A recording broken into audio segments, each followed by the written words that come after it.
Pemirsa lakukan penipuan dengan modus menyewakan ruko milik orang lain. Seorang residivis asal Jakarta dibekuk petugas unit Reskrim Polsek Denpasar Barat. Aksinya telah berulang kali dilakukan di wilayah Bali.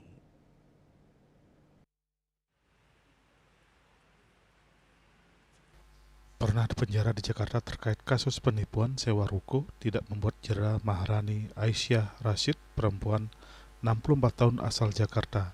Pelaku sempat kabur usai melakukan aksinya dan berhasil diringkus di wilayah Jakarta Selatan.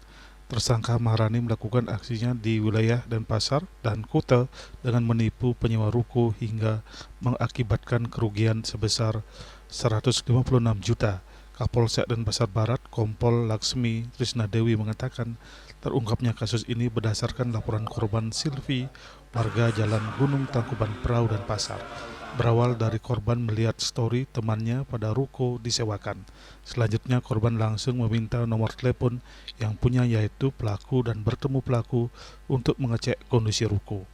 Setelah dirasa cocok, korban menyerahkan uang muka 3 juta. Sesampainya korban di tempat tinggalnya ditelepon oleh pelaku minta pelunasan sisa sewa ruko.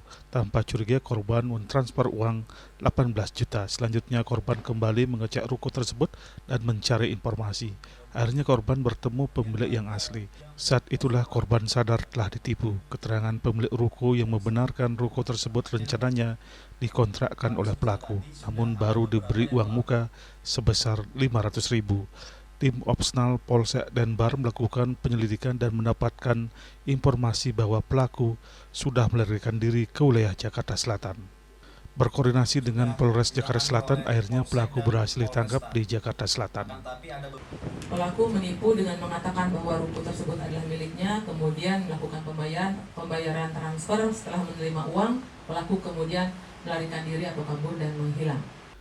Hasil pemeriksaan, pelaku mengaku beraksi di Jalan Imam Bonjol, di Jalan Mahendra Data, di Jalan Raya Tuban, Kuta, Jalan Gunung Lumut, serta Jalan Buana Raya.